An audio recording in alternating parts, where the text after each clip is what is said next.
All right. Well, getting back to the Neeley stories. All right. I've had situations, right, where, I've taken a date or a chick or whatever to go meet various band guys, and they've always fucked it up. Mm-hmm. Oh yeah. I took this one girl. I won't get into who or where or how I knew her, but I took her, and Don and Sean McNabb were having a disagreement backstage. Okay. And they were hashing it out, basically how the story started, or the discussion started, rather. And it wasn't a fight; it was just a disagreement. Okay. They played here in Chicago, mm-hmm. and I was out front of the house, right? And I walked around to the back of the house and was listening and checking out and listening to the various parts around the venue, right?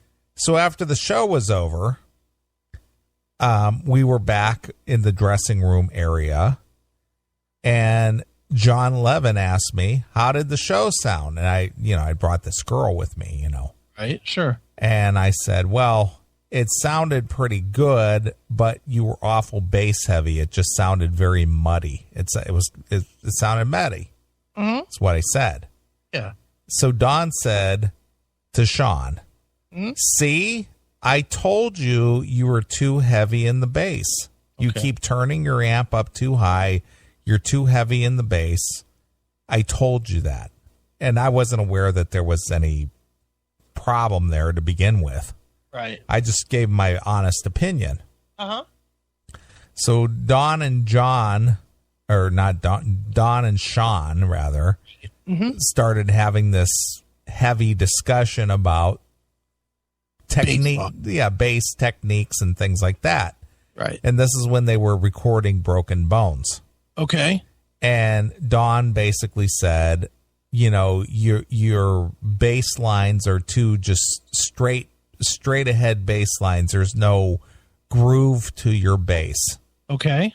And Sean's like, I've been playing bass all these years, blah, blah, blah. You don't know what you're talking about. And Don's like, I've been producing records for 30 years. I've produced XYZ. I've produced Black and Blue. I've produced Great White. I've produced Docket. He goes, I know a good bass line when I hear it. Mm-hmm. And your bass lines are just too straight ahead. They don't have any bounce to them, any groove to them, blah, blah, blah, whatever. Right. So during this whole discussion, this girl that I had taken with me, mm-hmm. she was off in the corner videotaping this with her cell phone. Oh, Jesus. Really? I didn't know she was doing this. Right. But she was over there filming this whole thing. Ugh.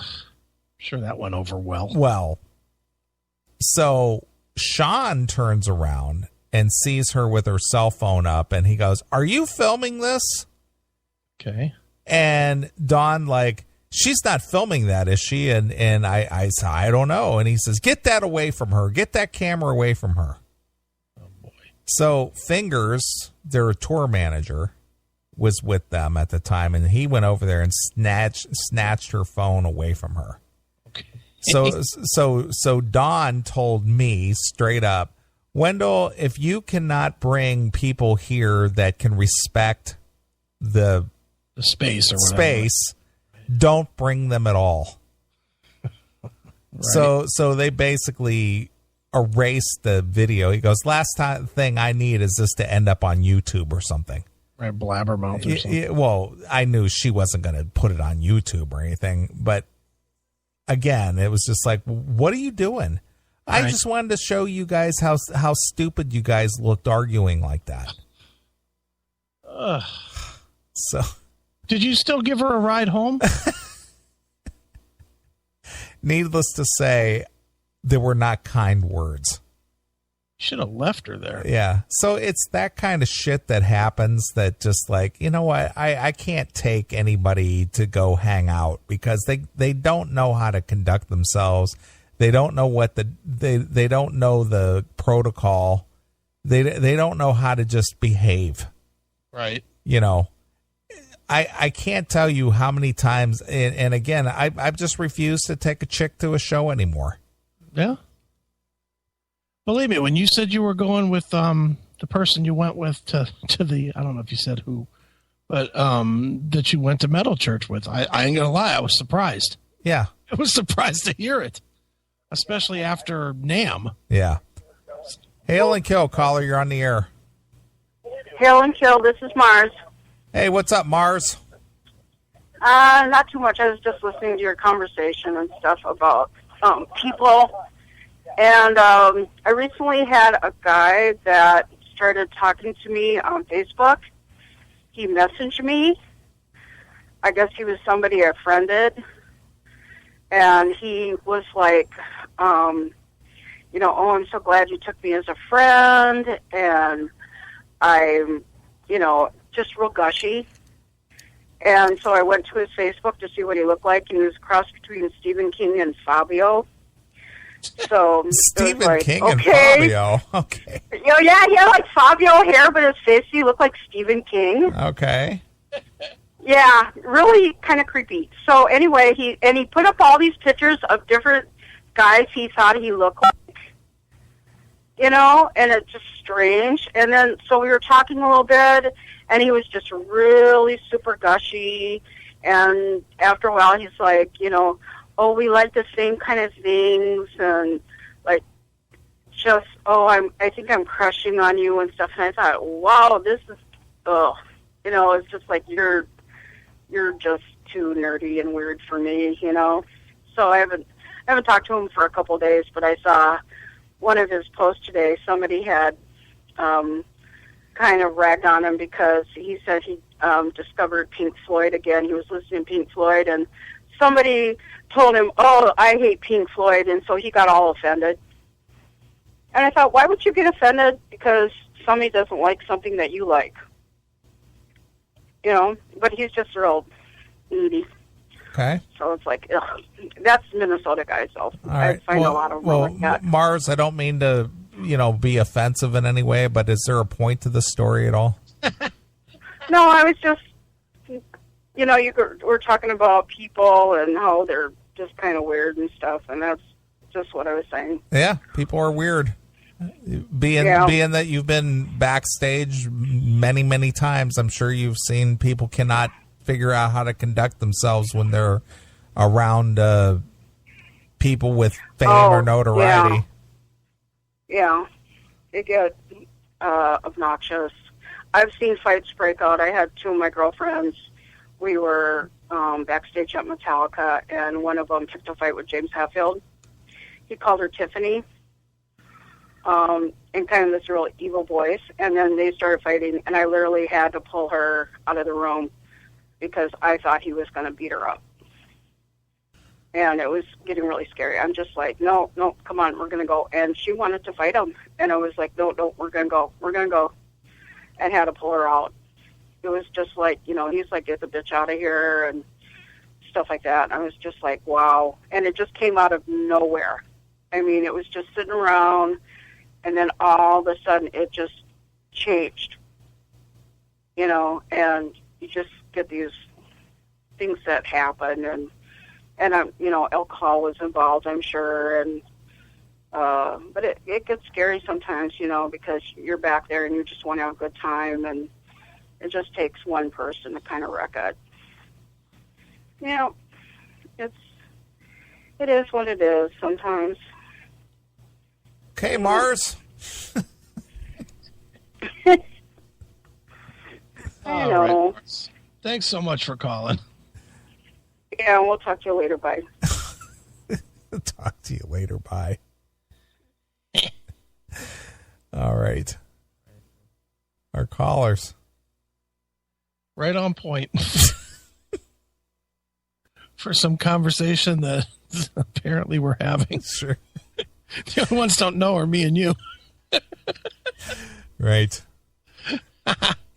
So, anyway, needless to say, to wrap that up. Okay. It's like I just will travel solo now. Well, there you go. I don't blame you. I mean, it's just again and again and again. Mm-hmm.